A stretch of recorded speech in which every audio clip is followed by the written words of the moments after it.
Just take your medicine, Olivia. You know how anxious you get, Marcus said, handing me 2 pills and a glass of water. His voice was gentle, caring, the perfect concerned husband. I stared at the pills in my palm, the same ones I'd been taking for the past 6 months, the ones that were supposed to help with my anxiety. My hands trembled slightly as I lifted them to my mouth. Marcus watched intently, making sure I swallowed them. He always watched. I'm Olivia Chen, 34, and 6 months ago, I was a successful architectural designer. Now I could barely get through the day without feeling dizzy, confused, and increasingly weak. My once busy life had shrunk to the confines of our house, with Marcus controlling every aspect of my existence, all under the guise of caring for his sick wife. Good girl, he smiled, taking a glass from my shaking hands. I have to go to work now. Your mother will check on you later. He kissed my forehead, the gesture making my skin crawl.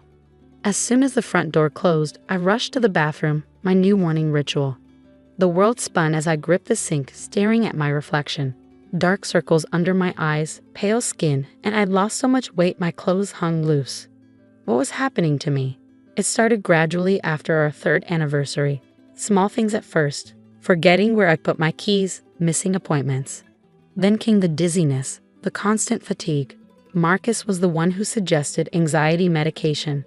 He'd already told my family about my episodes, painting himself as the devoted husband caring for his unstable wife. My phone buzzed. A text from my mother. Marcus says you're having a bad day. Please take your medicine and rest. I closed my eyes, fighting back tears. They all believed him. My parents, my sister, even my best friend Emma. Why wouldn't they? Marcus was a respected pharmacist known for his charitable work and gentle demeanor. I was just being difficult and ungrateful. But something wasn't right. The symptoms always got worse after taking the pills. I tried to tell my family, but Marcus always had an explanation ready. The anxiety is making her paranoid, he'd say, shaking his head sadly. The doctor warned us this might happen. The doctor, his friend Dr. Powell, who never ran any real tests, who only spoke to Marcus about my condition. I wasn't even allowed in the room during consultations anymore. Today was different though. I had my first appointment with a new specialist, one Marcus didn't know about. I'd been secretly saving cash from my emergency stash, planning this for weeks. The hospital was only a short Uber ride away. As I sat in a sterile examination room, Nurse Sarah took my vitals, her forehead creasing as she noted my symptoms. Your blood pressure is concerning, she said, making notes. We'll need to run some tests. My husband says it's just anxiety. I mumbled, the rehearsed explanation feeling bitter on my tongue. Nurse Sarah looked at me sharply, her green eyes intense. Mrs. Walker, how long have you been taking these medications? I showed her the pill bottle Marcus had given me. Her eyes widened slightly, but she kept her voice professional. We'll need to draw some blood. As she prepared the needle, I felt a sudden urge to tell her everything. About how Marcus controlled my food, my medicine, my whole life. About how I wasn't allowed to drive anymore or use the internet without supervision. About how he'd slowly isolated me from everyone except those who believed his version of events. Sometimes I whispered, I think I'm going crazy. Everyone says it's all in my head. Nurse Sarah paused, looking directly at me. Mrs. Walker, has anyone ever tested your blood since these symptoms started? I shook my head. Dr. Powell said it wasn't necessary. My husband agreed. Her expression remained neutral, but something flickered in her eyes. She drew several vials of blood, more than seemed necessary for routine tests. We'll rush these through the lab, she said. Please wait here. An hour passed. My phone kept buzzing, messages from Marcus asking where I was. I told him I was resting at home. My hands shook as I ignored the texts. When Nurse Sarah returned, she wasn't alone. A tall woman in a dark suit accompanied her, showing me an FBI badge. Mrs. Walker, the agent said gently, we need to talk about what we found in your blood work. My heart stopped. What? What did you find? The agent sat down, her expression grave. High levels of thallium, a toxic heavy metal. It's often used in rat poison, but it can also be used to slowly poison humans. The levels in your system suggest long-term exposure. The room started spinning, but not from the poison this time. Are you saying someone's been poisoning you? Nurse Sarah finished. Yes, Mrs. Walker, and given the consistent levels, it's been happening daily. through medication. The FBI agent leaned forward. Mrs. Walker, we need to know. Who handles your medication? I felt the world collapse around me as I whispered, my husband. The pharmacist. Everything happened quickly after that. The FBI agent, Agent Torres, explained that they'd been investigating several suspicious deaths connected to Marcus's pharmacy. We had our suspicions, she said, but no concrete evidence until now. They wouldn't let me return home. Instead, I was admitted to the hospital's secure wing under a false name. The nurses began a detoxification process, hooking me up to IVs and monitoring my vitals constantly. My body ached as the poison slowly left my system. But my mind was clearing for the first time in months. Your husband is at the front desk, Nurse Sarah informed me the next morning. He's demanding to see you. Says you're having a mental breakdown. I pulled the blanket tighter around myself. He doesn't know you called the FBI? She shook her head. He thinks this is a regular hospital admission. Agent Torres wants to keep it that way for now. Through my hospital room window, I could see Marcus at the nurse's station, putting on his concerned husband act. He was wearing his light blue sweater, the one he always wore when he needed to appear trustworthy. His voice carried down the hallway. My wife is very unstable. She needs her medication. I'm sorry, sir, Nurse Sarah replied firmly. Hospital policy requires us to use our own pharmacy for all medications. I watched his face twitch slightly, a micro-expression of anger, before he smoothed it back into worried concern. At least let me see her. She must be terrified without me. Terrified with you, I thought. Agent Torres arrived that afternoon with more news. We searched your house, she said, sitting beside my bed. Found his laboratory in the basement, hidden behind that private wine cellar he was so protective of. My hands started shaking. A laboratory? Professional-grade equipment, records going back years. You weren't his first victim, Olivia. She showed me photographs of journals they'd discovered, detailed notes written in Marcus's precise handwriting. Dosages, symptoms, timelines. My name was just the latest in a series of entries. There were others. I asked though I already knew the answer. 3 other women. All dead. All ruled natural causes or suicide. Agent Torres's voice was gentle but firm. He's been perfecting his method for years. The previous victims' families thought they were just sick or unstable, just like your family thinks about you now. My mother had been calling constantly, leaving voicemails that swung between anger and pleading.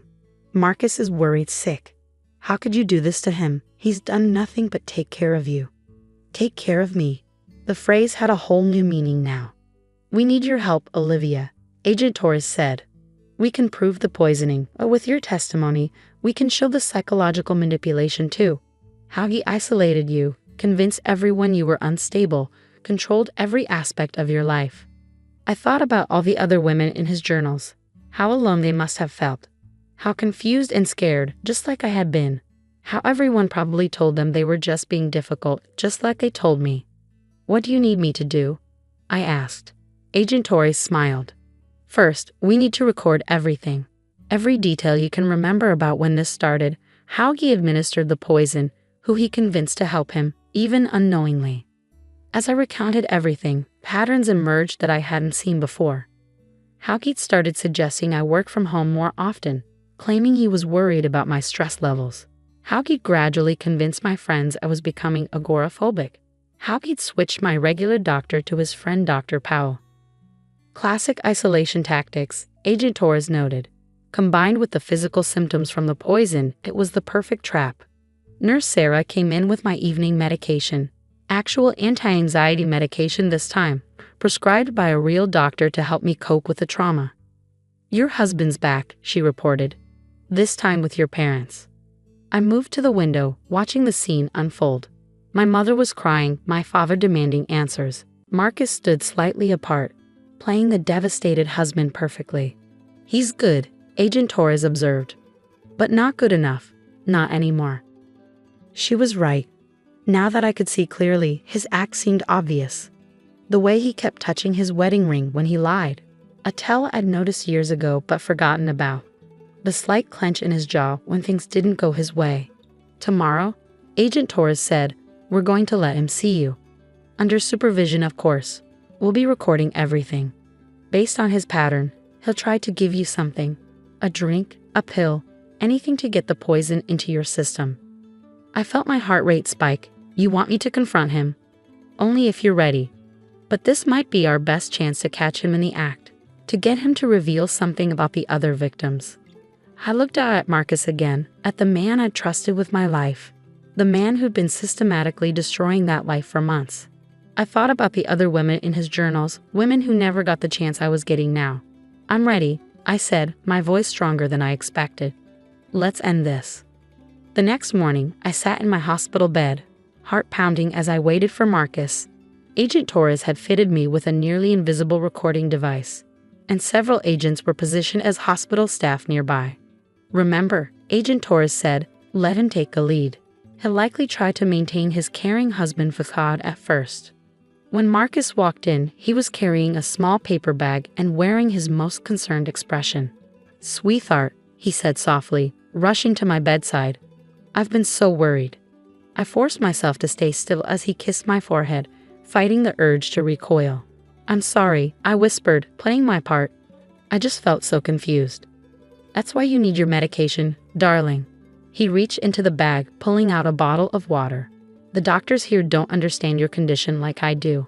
I watched him carefully unscrew the cap, noting how he held the bottle slightly differently than usual. Agent Torres' words echoed in my mind.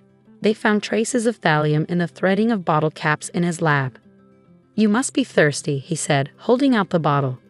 The nurse mentioned you've been having trouble keeping water down. My hands shook as I reached for it, not entirely in act. Marcus, I said quietly, why did Catherine Nels have the same symptoms I do? His hand froze mid-motion. Who? Catherine Mills. She was a patient at your pharmacy 2 years ago, before she died. I met his eyes. She had anxiety too, didn't she? And trouble keeping water down. The caring mask slipped for just a second, revealing something cold underneath, but he recovered quickly, setting the water bottle aside. Honey, you're confused. This is exactly why you need your proper medication. Like Susan Chen? I continued. Or Patricia Howard? They were confused too, weren't they? Before they died. This time the mask cracked completely. His eyes hardened, his jaw tightened. Who have you been talking to? Your journals, I said, my voice growing stronger. The FBI found them in your basement lab. All your detailed notes about symptoms and dosages. About how long it took each woman to die. He stood up abruptly, glancing at the door. But before he could move, Agent Torres and 2 other agents entered the room. It's over, Mr. Walker, she said, holding up her badge. What happened next revealed the true Marcus. His entire demeanor changed. The caring husband vanished, replaced by cold fury. He lunged for the water bottle, but an agent quickly restrained him. You don't understand, he snarled, struggling against the handcuffs. I was helping them. They were all weak, pathetic. I made their deaths mean something. By experimenting on them? Agent Torres asked, her voice hard. By documenting their suffering. His laugh was chilling. Someone had to advance the science. Their lives were worthless anyway, just like yours, Olivia. You were always so desperate to please, so easy to manipulate. I stood up from the bed, my legs shaky but holding. Not anymore. As they led him away, he kept ranting about his research, about how we didn't understand his genius. My parents, who had been watching through the window, stood shocked and pale. I'm so sorry, my mother sobbed, rushing to hug me. We should have listened. We should have seen. The following weeks were a blur of medical treatments, police statements, and court preparations. The evidence against Marcus was overwhelming, not just my case, but the 3 previous murders. His journals provided detailed confessions, and the FBI found traces of thallium in hair samples from his other victims. During the trial, I testified about everything: the gaslighting, the isolation, the slow poisoning. Other witnesses came forward too. Pharmacy technicians who'd noticed discrepancies but were too afraid to speak up. Neighbors who'd seen strange deliveries to his basement. Marcus was sentenced to life imprisonment without parole. As they led him away, he looked at me one last time, his face a mask of hatred. But I didn't flinch.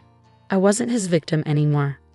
1 year later, I stood at a podium, addressing a room full of medical professionals and law enforcement officers.